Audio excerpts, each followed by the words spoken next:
Hey, what's Let's see if we happening, see the water. Sean? Come on now. Yo. That Is it, second show of the year. are How's you it feel, frozen man? out there Yeah, in Las Vegas? Like, are you yeah, frozen?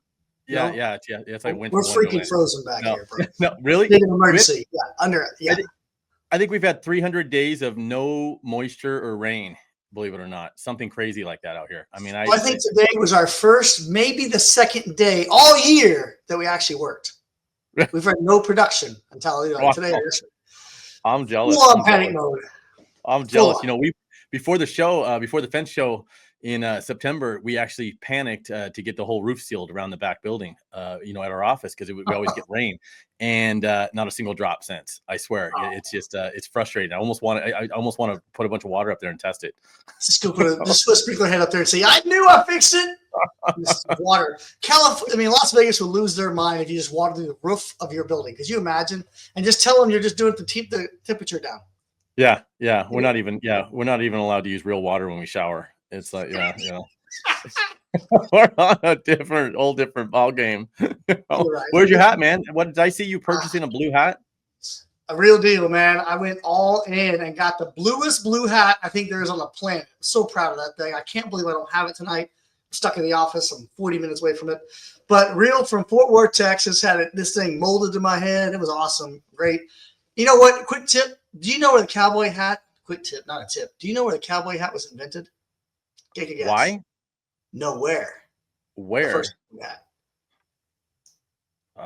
You want to say Texas, but That's what I thought. And the guy that did my hat, that's all he does is makes hats. He told me the whole story how it started in New York. Like, what? Yeah. Really? New York? New York, but it was the top hat, like the when you buy a cowboy hat that's unshaped, looks really goofy, right? That's how they started in New York. And these guys would run their horses all the way down the wagons. And by the time they got to Texas, their hand had crushed the top from taking on and off and bent the sides. That you have the cowboy hat that you see today was that a worn hat. And it wasn't called a cowboy hat till you earned it down there at the bottom. Something along those lines. I was quite stunned when he said New York. I'm like, no way. Get out of here. There you have it, everybody. Pizza, cowboy hat. That's what we got. and probably bagels. What else do we? That's New York in a nutshell, right? Cowboy hat. Yes. So what's new, man? What do you got going on? I know you're just all over the place. It's your first day back at work, so you got to be sore or something. First day back at work. No, let me make sure I'm clear. Sean King has worked every one of those days, okay? We unfortunately haven't ran production. My poor team has been hurting on man hours or time. No time to work. But we aren't going to release it tonight, but I've been working heavily on the schedule for our 2025. I'm going to be home in February, I think 3 days, and March 5 days. That means there's a lot happening. So there's about 28 events right now, 28 events between now and end of year that Mr. Vince Academy will be putting on. That's nuts. That doesn't include private trainings. That's nuts. I mean, we only do a few out of here right now. We only do a few out of here right now at the Fence University side, and I'm telling you, it's a lot of work. These are big events. I'm out in the retreat, Fence Madness, May Mayhem, Fence Week, Fence Camp. It's just like, whoa. Yeah. Damn, that's crazy. So there's a lot going on. What about you, man? What's happening in your world? Well, the next major event is this Sunday. It's my birthday. We're all gonna go to Izumi Steakhouse. That's this Sunday? So we're gonna get together a bunch of people, which for a bunch of people to me is like 4. That's all my friends all together in one place. So right? They're all still on my MySpace. That's where we mainly yes. communicate. Did you send them an alert? Right. I Bluetoothed them all the information. So Sunday, big party. Yeah. Big party, Izumi Steakhouse. Oh my gosh. But we got a lot of stuff going on too, man. It's just it's just one thing after another, man. I mean, we got the fence crews coming up with I think the very next event that we're going to be doing is unless I'm wrong, and Susan can probably correct us, the fence crew is coming up February 3rd. So how's that? I think that's correct. Even for us, there is I'm doing an event end of the month, but other than that fence cruise is the next big one with everybody. I guess the cruise sold out. But they're still kind of like you can still call Megan, and she's trying to like.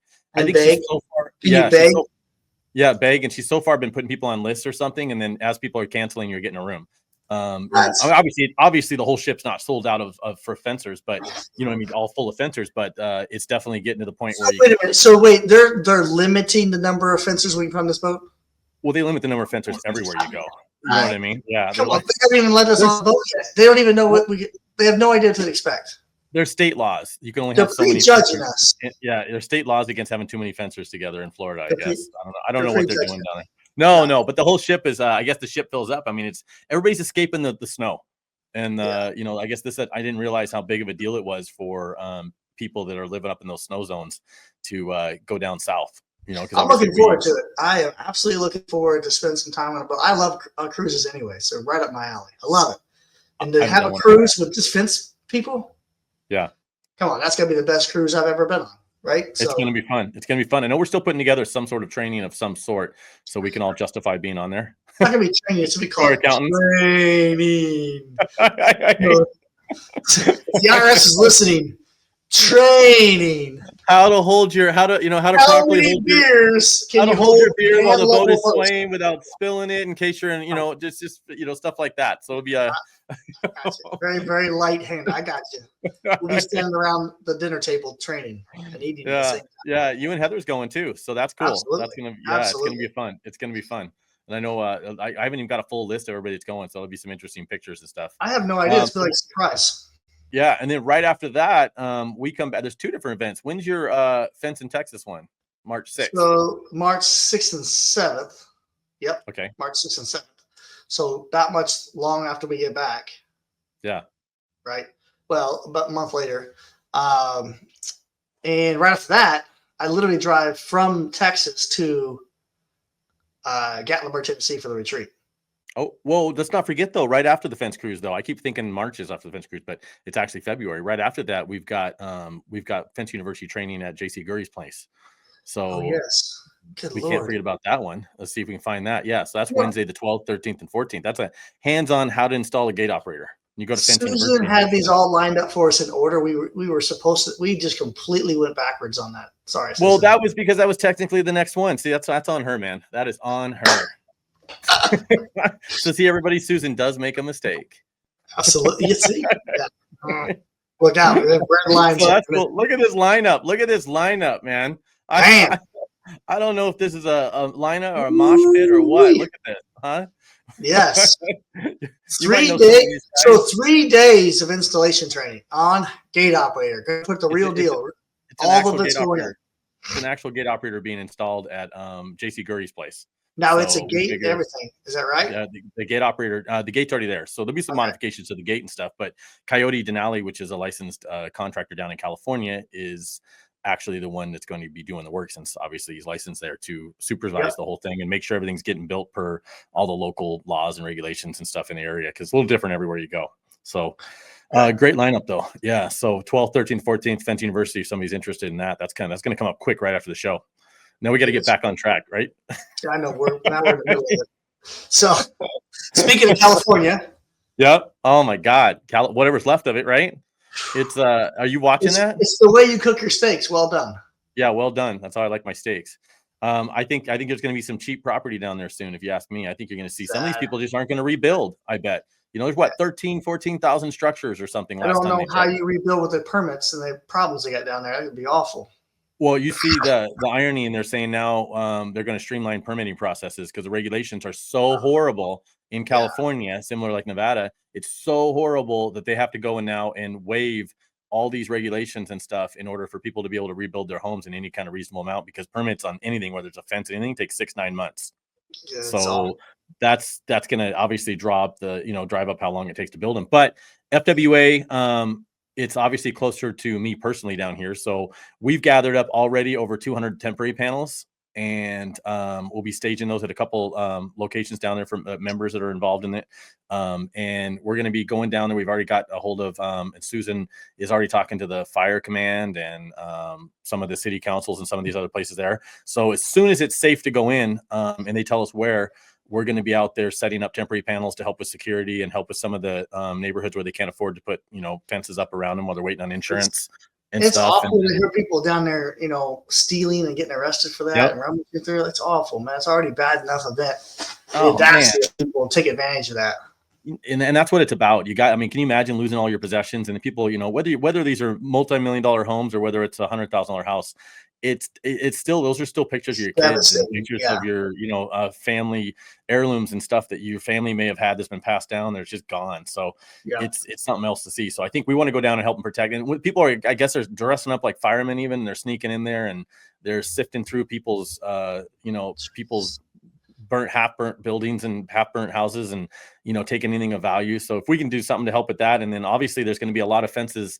There's going to be a lot of fencing going in, man. All these fences got ripped, taken out. And I think these wood fences will get replaced with vinyl ones and other stuff that's more, fire retardant than what was out there. So I think you're going to see, maybe, yeah. So if any manufacturers are out there, definitely reach out to us because we're going to look for staging a bunch of materials down there. There's going to be a lot of fence materials needed to rebuild these 14,000 structures that have already been burnt down. So contact Susan at fenceshow.com if you want to help and get kind of on a list. We're also looking for licensed contractors for California that would be able to actually go on a list that we're going to be working with the teams down there to hand out to homeowners to get, and hopefully the insurance companies and stuff to get on a list of licensed contractors, to help get fences and security stuff built. A lot of fences going to go in. So we're kind of excited about that. It looks like Founders Fence donated 100 panels.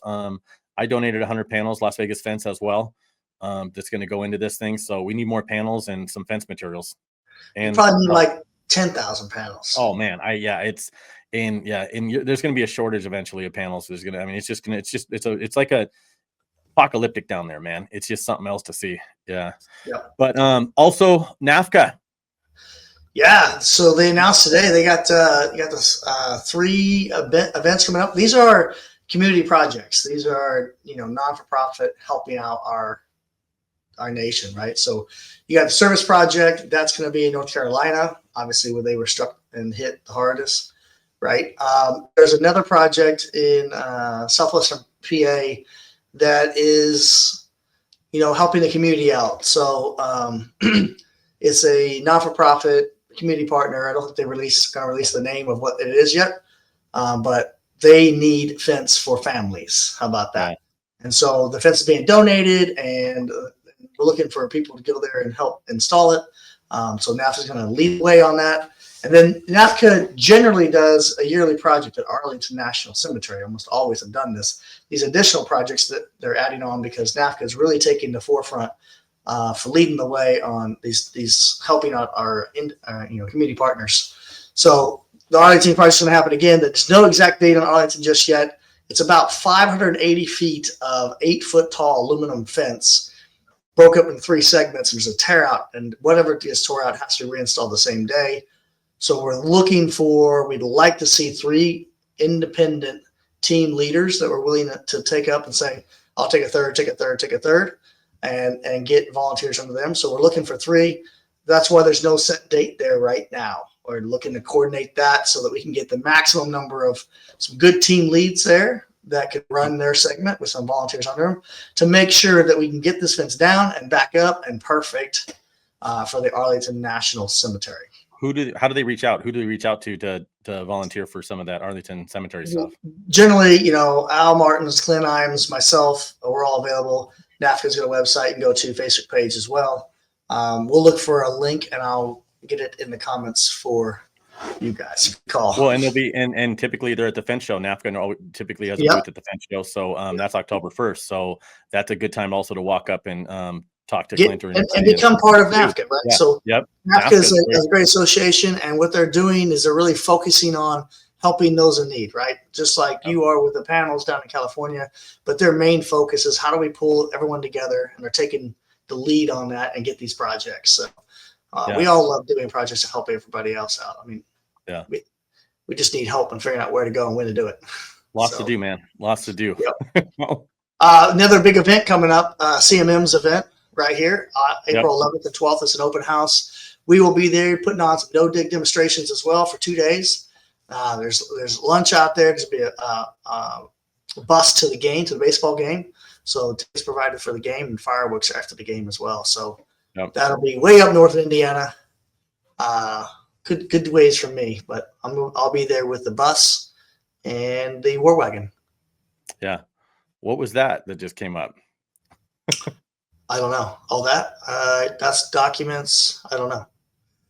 Susan, what are you doing? Oh, that's the link to CMM's event. Oh, is She's, it? Okay, yeah. cool. Cool. So yeah, so click on that. I was wondering what they were saying. I'm like, is that one of our Google Docs she's sharing? I'm like, oh, I was wondering. Careful, don't swipe right too far. In case you're wondering what all our username and passwords are, click on that that link right there. Should be over. Should be able to log into everything we have. Yep, which is not much. So don't worry about it. You're not gonna get anything. And last but not least, big event coming up in April. CMM Yep. is doing a open house, right? It's we calling that an open house? It's an open house. Is it? That's it. We just had it on the screen. And it just came down, right? Yeah. There you go. Okay, there it is. So scan the QR code. You're going to be there doing vinyl fence or aluminum fence discipline. Vinyl and aluminum. Yep. Yep. No dig instructions. Whose material are you using? Do you not know yet? Not 100% sure. Okay. We'll find out. Sure. I think it's bigger aluminum and Homeland vinyl, but I hate to say that if I'm wrong, but I believe that's what it is. Well, if it's not, it better be now. If you're listening, I called them out. So bigger and Homeland, you better get some material over to CMM's yard. Shoot. Well, I love them, so I hope it's you guys. I was on a phone call at Homeland today. Yeah, I was talking to Jackie and Doug. Great people, man. Always a good time, man. I had a good conversation with them. I was on the phone with them for hours yesterday. Really? Like, yeah. We all have things to do. Our phones are blowing up, but we need to move on. Yep. But my favorite time is this. What would Brian and Sean say? What is coming? Who knows? I don't even know who's first on this one. Hey guys, it's Ben. This is these most of these, I think all of them came from Fence Industry Only Facebook group. So you can actually go and see what other people responded answers to these questions as well in the group. And she typically picks pretty active ones, I believe, when she's randomly selects these. So hey guys, go ahead. What's that? Hey guys, I'm tired of paying for irrigation fixes. Aren't we all? Welcome to fencing. I need something solid in writing that explains to the homeowner the risk of hitting irrigation and private utilities. Would anyone care to share their damage release forms with me? It would be great to see what is working and what is working without starting totally fresh. Thanks. Mm-hmm. So you're not going to win by just giving them a document that says you're not liable. How do I know this? Because I've tried that for 20 plus years. I tried it in a fancy document and put it in the contract, add it on the line item, put it on the front of the contract, give them a secondary document, make them sign it in blood, did all of that. Yep. And it really didn't work because when you hit the utility, they're going to be like, well, I didn't know my sewer line was one of those. I didn't know that my cable line was one, and I didn't know that was there. Whatever, blah, blah, blah, blah, blah. Yeah. So what we have done, and we found out, is that up front, we offer them private line protection as an added fee. If you'd like to purchase private line, we ask them, would you like to purchase private line protection? Well, what is that? Oh, great. I'll tell you. Your drain lines, your sewer lines, your buried dogs and animals and cable lines, all this private stuff that's in the ground, we don't know where it is and we can't locate it. So if you buy private line protection from us, we'll take responsibility and we will fix it. If you don't want it, just sign here. It says you don't want private line protection and you're going to assume responsibility. When they sign that assume responsibility, it's like denying rental car insurance at the rental car counter. When you get into a wreck, do you go back and say, is this covered? No, sir, you denied the coverage. So when they deny the protection, when we do hit something, they'll generally come back and say, you're going to fix that? Like, hold on a minute. No, you denied the coverage. You didn't want the coverage. You said you took care of it. Oh, we did. Boom. Or they say, yeah, how much is that? Well, we charge $10 a hole, but they got to buy all the holes. Yep. So it's 50 holes, it's $500, even if there's only utilities in 4 of them, right? It's all or nothing. Because I don't know what's in the rest of the holes. And so we just put that money in the kitty so that when we do hit one, we now have funds to pay for the one, and they bought the private line insurance, right? Yep. It just worked out very, very well for us. So Ben, try that. Yep, I think that's great. I mean, we have it in our contracts, and obviously, like everybody else, we put it in there. Any irrigation, concrete cracked, whatever it happens to be, irrigations, lines, private utilities, we put in there. If we hit it, we're not responsible. But you're right; it's always. I mean, sure as crap, man. You hit a sprinkler line, irrigation pipe or something. They're like, you cannot fix it. And whether it's in your contract or not, they're just pissed. They're pissed that you hit it as if you should have known. So you end up half the time just fixing it anyway. I like that. And that's probably better even than having them initial next to it on the contract, because you're actually asking them to decline it and you offer the service. Have you ever found that it's such a costly repair that you had to turn it over to your insurance company? So our document says we stop at $5,000. Okay. So the protection is up to $5,000 repair. Okay. Because otherwise you'd be turning this over to insurance company. And then I wonder how that would hold up if your insurance company's like, hey, you actually offered them. So originally we wrote this up as private line insurance and learned a lesson. Okay. We can't write this up as private line insurance because we aren't insurance companies. Ask me how I learned that lesson. Yeah. So it's called private line protection. And that was Chris. He worked for us last year, or not actually this year, earlier in this year. He actually runs some crews at a landscape company. So he probably have some good insight on this. So I will ask him how they handle it offline here, how they handle it at their landscape company, locally here in Las Vegas, and see. So thanks, Chris, for that. But yeah, so I mean, that's interesting. I have it in there, and anytime we've hit anything, it's just been a battle or we fix it. So hopefully that's good enough. And I'm sure some people probably shared in the comments on the Facebook group Fence Industry Only what their terms look like, or you can reach out to either me or Sean and we kind of share you ours. Just get a hold of one of us. This one's you. This one's me. What brand have you installed and found good quality going to put up 240 feet? Coyote rollers. Are those the ones that go on top to keep the dogs from jumping over the fence? You don't have coyotes out there, do you? No, but that's what they are, right? I see them like Australia, so on top of the fence. Yeah, we have coyotes out here that jump they'll jump a 6-foot fence. You'll see them walking along, especially if you live backed up to, one of the canyons or up on the mountains. You'll see them walking along the top of the fence, or every once in a while, early morning, if you go and walk your dog, you'll see a couple coyotes in the middle of the street or something.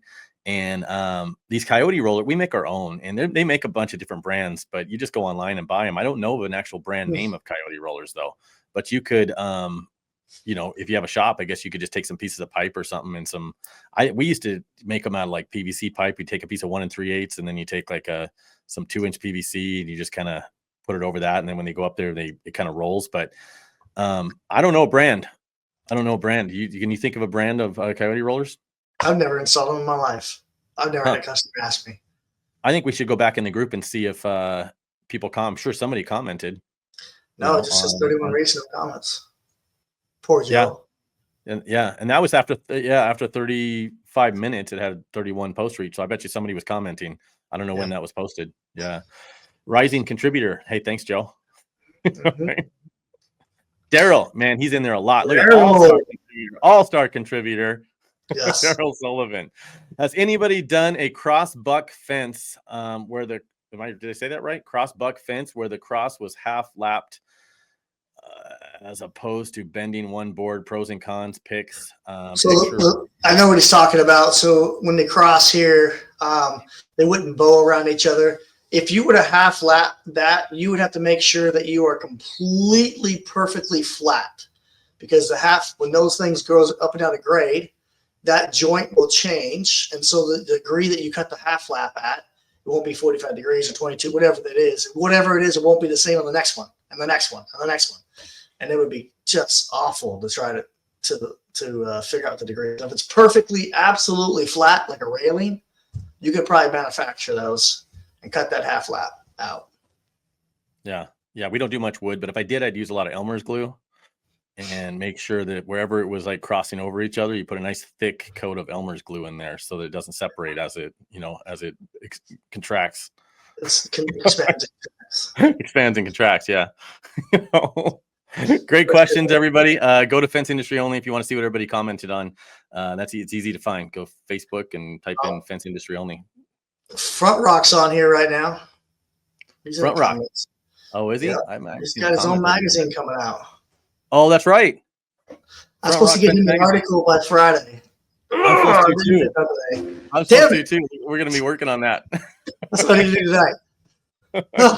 All the other stuff I got to do tonight. I'm not. Cannon Johnson is the router training too. I think it needs to be. I'm gonna say something to Sean. Yeah. Did you see what Cannon's doing with Alex? Yes. The brand. He's crazy. Cannon just needs to go to work, man. He's got Cannon. Cannon just goes, woo, shining object. Yeah. It's all over the place. Love him to death, man. Focus. Cannon, drop the name of that brand. I feel bad for forgetting right now what the name of brand something. Drop the name in there. Brand Builders. Brand Builders. Yeah. Drop a link in there into the comments so people could find that, because that looked really cool. Yeah. You know what they were Brand doing. Builders. I saw that on another podcast. So cool. Yeah. But we got a special guest today. Are we ready to bring a special guest on? A young, eager entrepreneur. Young. Yeah. Young, man. Remember when we were this young? Barely. When I was this young, I thought I was the most badass fencer on the planet. I'm not lying. Oh man, you can't remember back that far. Let's bring Dylan. You and I, we don't remember being this young. Dylan, what's going on? What's going on, man? What's going on? You don't look like you're no stressed out fencer. Oh, relax. Yeah. Not yet. You will be. Just getting into it, huh? So you just got full-fledged, all the way in, all in the fence industry, huh? Yep. Been around it for a while.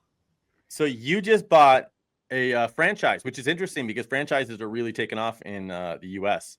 And are they that? Yeah. Do you think they're that prevalent around the world or in other countries? I don't know. I do know there's several in Australia. I know this. Because I know that there was a bunch, and that was 20 years ago. There was a bunch. So if that tells you anything. So tell us the name of your franchise, Dylan. Superior Fence and Rail. We bought a location. You know, they have plenty of those locations. I think they're at like 150, 200 locations. Locations now. They got a couple. I think, from my knowledge, like one of the most established franchises in the U.S. for fence. Superior. Fence. They're definitely one of the first ones, weren't they? Yeah. You know, whether Superior and Top Rail, I think, are the main, but Superior is obviously, man, they've got it figured out. Zach, you talk to Zach Payton, man, he is just a one sharp dude. I mean, always a good time when you have a conversation with him. I could go on for hours talking to that guy, man. So congratulations. Yeah, that's a big step. What made you I mean, I'm sure you ran the numbers and just, you know, you kind of ran the different options of starting your own opposed to getting a franchise. What made you want to get a franchise? What was the deciding factor? Me and my brother, obviously my brother doesn't know as much. It was me and my brother that purchased the franchise. But he doesn't know as much as business as he knows installing. So he really good at installing. I'm more business oriented, I would say. So like the main reason we looked into it was that you have management systems, you have all that stuff in place. So, you know, it makes more sense besides starting from scratch. We could have gone off into a bigger market, would have been a lot harder to start from scratch, you know, all that stuff. So we just felt that we ran the numbers and it was probably better off for us to have, you know, you get the brand value. So you get the leads. I mean, you know, you get what comes with it. So brand value. And you also get some software with Superior too, right? Where most new guys in the industry, they don't have no way of tracking hardly anything in their business. I know, I've been there, right? Yeah. So I would say I know there's a question on there, but Fence 360 is the software that we use for. It's what's built for Superior. Oh, I lost focus. Yeah, it's not focusing very well there. And so that's a huge part for why we chose this, because you think about, you know, we have a few people in our area that we work with here and there, and you know, we just helped him out with the job the other day, and he was calling me and I was talking to him, and he said his biggest issue was him being in the field but also trying to do all the stuff that he's got going on. So he doesn't have that's another fence company you talk to is a young guy that just started in the business. Yeah. He's fighting the battles that you're not going to have to fight. So he's like literally the opposite of what you're going through, and you went out them on a job site. And he was telling you the struggles that he has that you thought you would have. Right. So if you start from scratch, you're going to fight those battles of having to figure out each individual software you're going to use. And there's not one software, might not work for one software as a solution for all, right? You have to go and figure out 10 different softwares to use, or 10 different accounting, whatever it's going to be. Like, you have to go through a bunch of versions of like, oh, is this going to work? Oh, it didn't work. Next one, you know, you got to cipher through where this it's a proven system. Like, there's a reason there's so many locations. They do have the software that's involved, so it works. And that's a huge part. It's a lot less stress. You can focus more on the leadership aspect and the actual important parts of growing and scaling. What type of sacrifices are you guys making to make this happen? Like how? I'd say the biggest sacrifice is the move. So for us to kind of move into this location, for it to make sense, we're going to be. So tell everybody what that means. I mean, the move. The living situation we're going to be in is a living on the office. So the office. You're literally both going to move to the shop that you purchased and live there. Yes. I wish I could get this thing to focus. Like you're gonna like live in cots in the welding shop, or what? Is that what's I bought off a barbecue? You're gonna be eating off a barbecue and stuff? I bought a cheap camper, like the cheapest they had on the lot. So I was like, a sales guy is sitting there trying to get us to buy, a $50,000, $60,000, $70,000 camper, and my girlfriend's freaking out, like, we can't afford this, all this stuff. I was like, look, don't listen to him. We're gonna go find the one that's the cheapest, and we're gonna be like, yeah, I want that one. So we purchased the cheapest option that they had, and so we'll be living in that, and that'll be our situation. So that's probably the biggest focus. No rent payment, something like that. And then what is your biggest concern or worry that you have? Like, there's probably plenty of concerns, plenty of worries, right? But join the club. Yeah, right. Biggest one is probably just obviously, I think everyone's just like paying bills on time, right? Making sure you have enough work. That's probably going to be the biggest. Because in your situation, you're starting out with a loan and you have franchise fees you got to pay immediately. And where some of the guys starting out fresh out of their garage, they may have a lot of bills, but they don't have a lot of resources either. So right. So those guys, if they're not working, it doesn't, they still don't have bills to pay. If we're not working, we still got bills to pay. So it's a big difference where we have to be putting stuff in installed. So tell us what's it like? Do you, just because you're getting a franchise, does that mean you've got leads right out of the door? Are they going to start, because they've got a big marketing thing going around the country already. Does that mean the phone's going to start ringing, or do you have to get out there and do like the rest, like somebody and hang flyers on doors like everybody else? What's the advantage lead wise when you buy a franchise? I guess that's a big question a lot of people have. Well, in our situation, we're purchasing one that was semi already running, like very, minimally running. So the phone is ringing, like there are leads, but they have a good marketing team put together. And so I did a meeting or two this week with that marketing director that they have in place. Like these are the things that you get with it, marketing, whole team of marketing people that will help us dial down our, SEO all the way. And then, where we need to allocate money towards this or whatever it is. And exactly like, our conversion rate, like we get a whole sheet that has all of our metrics on it. So I would say our phones are, still going in our situation. I'd say even if you just purchase it from scratch and you're still getting the brand value. So, somebody's going to recognize the name. You have the website that's huge. The website is for all the locations. So you get that website that Google reviews are like over 20,000. Yeah, 15,000 Google reviews. So you get the power of that. So I'd say it's definitely a plus. So do they pretty much handle the keep in mind, I know I'm being nosy. So if you just tell me to kick rocks. Tell me to kick rocks if I end up stepping over and asking a question you're not supposed to talk about or something. Maybe you got non-disclosure forms or something, but I guess curious minds. So do they handle all the marketing for you? Or is it something you can just go focus on running the business and focus on installing fence? And if you decided if you wanted to go that route, will they just 100% take care of the marketing and your phone's just going to ring? Or do you have to do something to do on the, something else beyond their websites and stuff? It's very minimal. I'll say that there's very minimal. That you have to do. You can do. Yeah. What you can do. You can do a lot, like what I'm doing now, stepping in, taking the leadership to get really involved with it and to make sure that everything is going the way it's supposed to go and make sure we're not doing things that we don't really want to do and that we're in that right direction. But yeah, there's a marketing, it's a whole team. So there's, person and the guy, I got to talk to this person. So it's an entire team that, takes care of it and is there to answer your questions, all that stuff. So yeah, it's a thing where you can do as much as you want. And so for me, I'll be doing as much as I can. Is there certain style fences that you're allowed to do, or can you build any style fence? I mean, can you treat it like a regular fence company where you can bid anything you want? Or is there certain style fences that you have to stick with based off of materials that you have to purchase through certain supply? You know what I mean? Or can you go out and just run the company separately and just use the brand?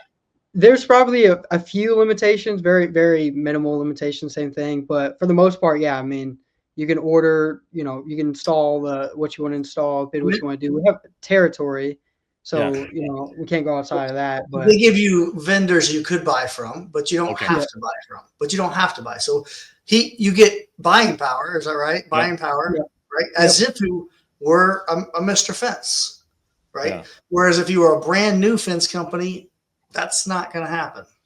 Yeah, so you get certain pricing a little bit better than a guy just starting out that didn't have didn't build a relationship up with. So I mean, that's a big advantage. So you're going to be able to call up the Master Halcos and the merchants and all the other suppliers and say you're a Superior Fence and Rail franchise, and you're going to get your account set up maybe a little bit easier and things like that too. And then your pricing based off of bulk. Then do they negotiate pricing with these suppliers for all the franchises? So is that what it is?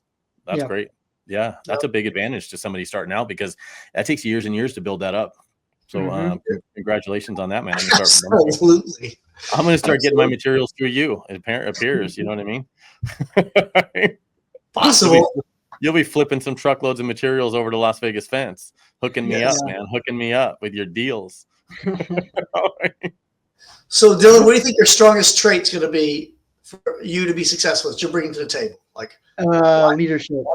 Yeah. Leadership. So, I mean, our focus, like obviously we're very smart. So we got 3 people right now is the start. So, it's the winter time. So hopefully come March is when we can really start to build our team. But I mean, I'm going to look real deep into, the hiring aspect and building a culture of people that, want to show up and want to come to work and grow. So I'd say leadership 100% is going to be the biggest trait.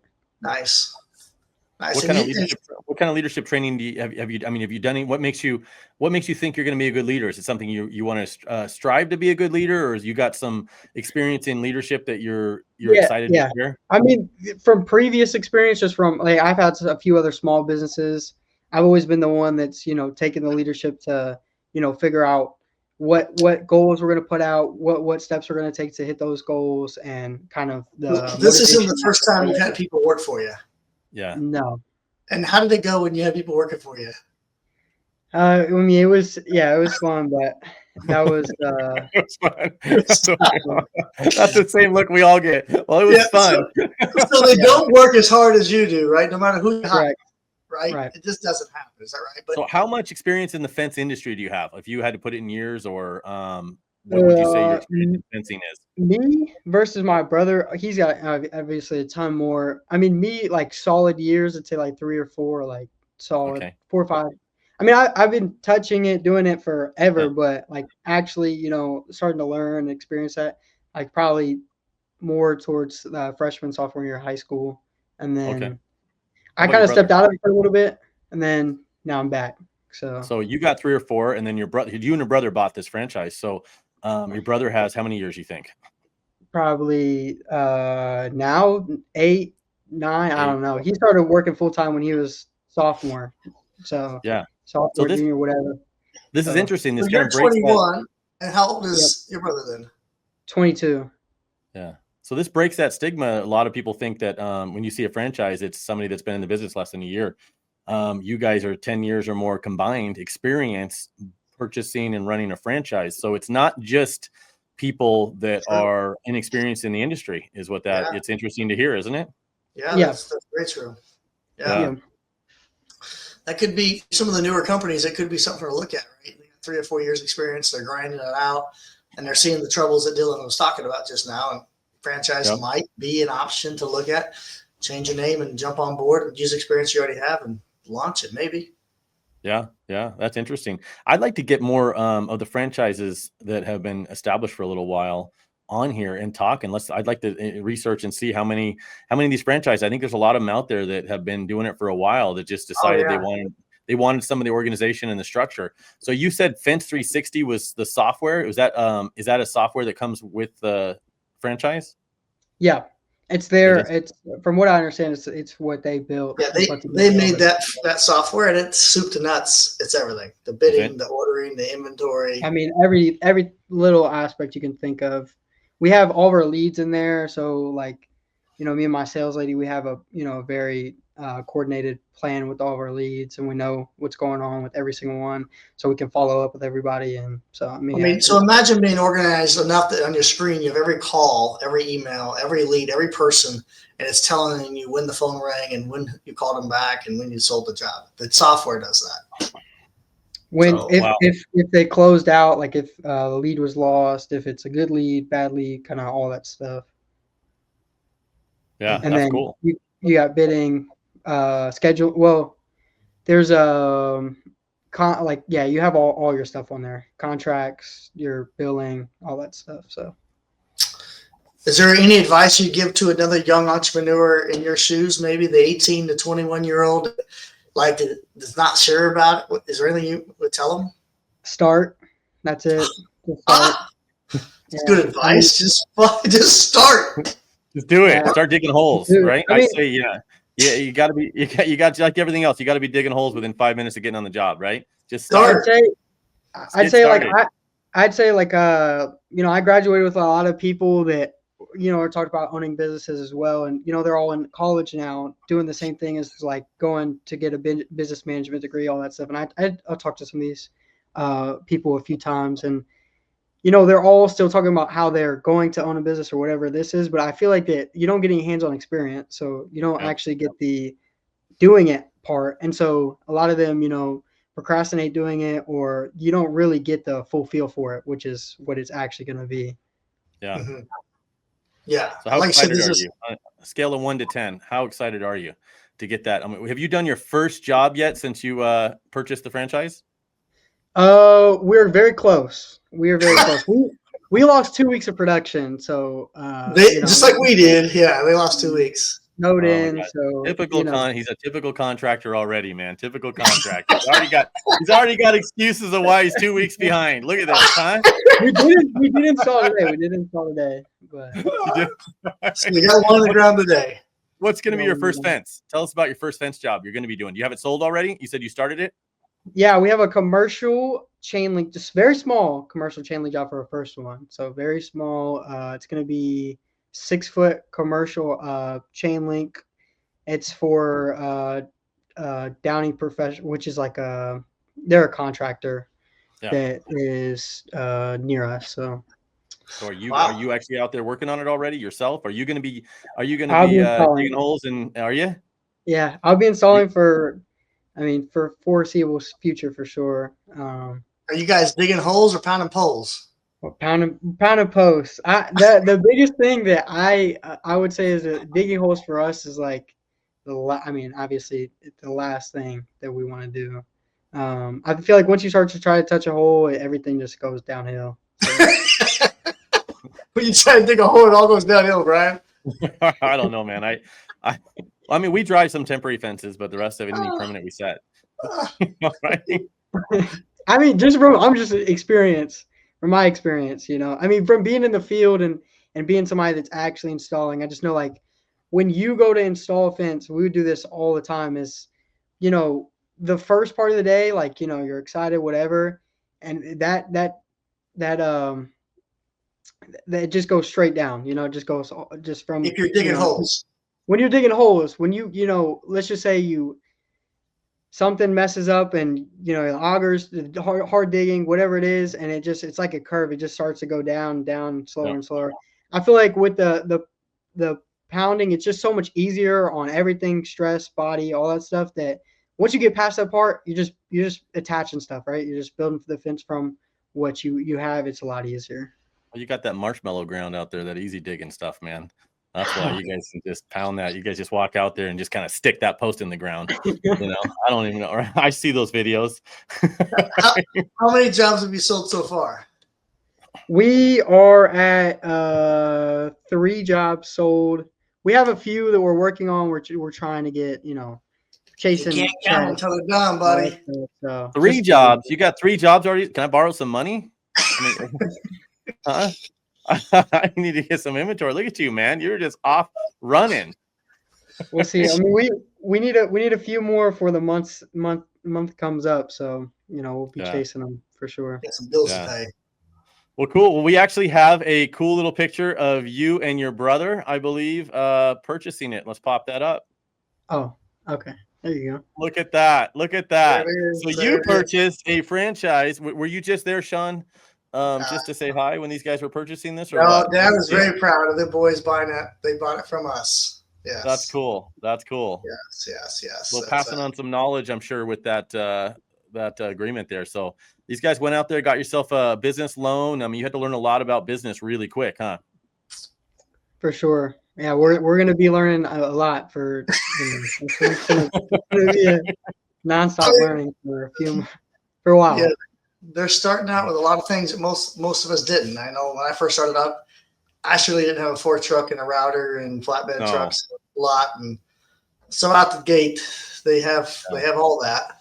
They gotta keep it, right? That's the hard part. There, but now you gotta keep it. Yeah. So, I think I started off with an old beat up Chevy S10 and an angry wife. So that's what I started with. All right. Definitely wasn't as organized as you're gonna have. There was no computer, there was no software, nothing helping, right? Yeah. Maybe it was better back then. We didn't know how much money we were losing. Now you got computers tracking it all. now we have commuters. Hey, Dylan, Sean, obviously you guys, it was great having you guys on. Yep. Anything else, Dylan, you wanted to throw out there at the last minute? Do a big exciting something. I'm ready. Ready. You look ready. I can't wait to have you back on, hopefully in about 6 months, maybe at the end of the year or something. Yeah. Hey, in 6 months you'll have less hair. Watch. You're gonna might be bald in 6 months. You're probably gonna look like you're 45. You're gonna be a lot more angry when we ask you. Wouldn't it be funny to have him back on in a year and then put it side by side the interview and see the facial expressions and the tiredness in the face? as he posts a picture of him selling it to someone else. Yep, true story. All right, That's well, thank you guys. It was great. We will talk to everybody that's watching, and tuning in, taking time away from your life and your family and everything. We appreciate it. Like, comment, share, get involved. We appreciate anything you can do to help promote the show. Have a great one, everybody. See you guys.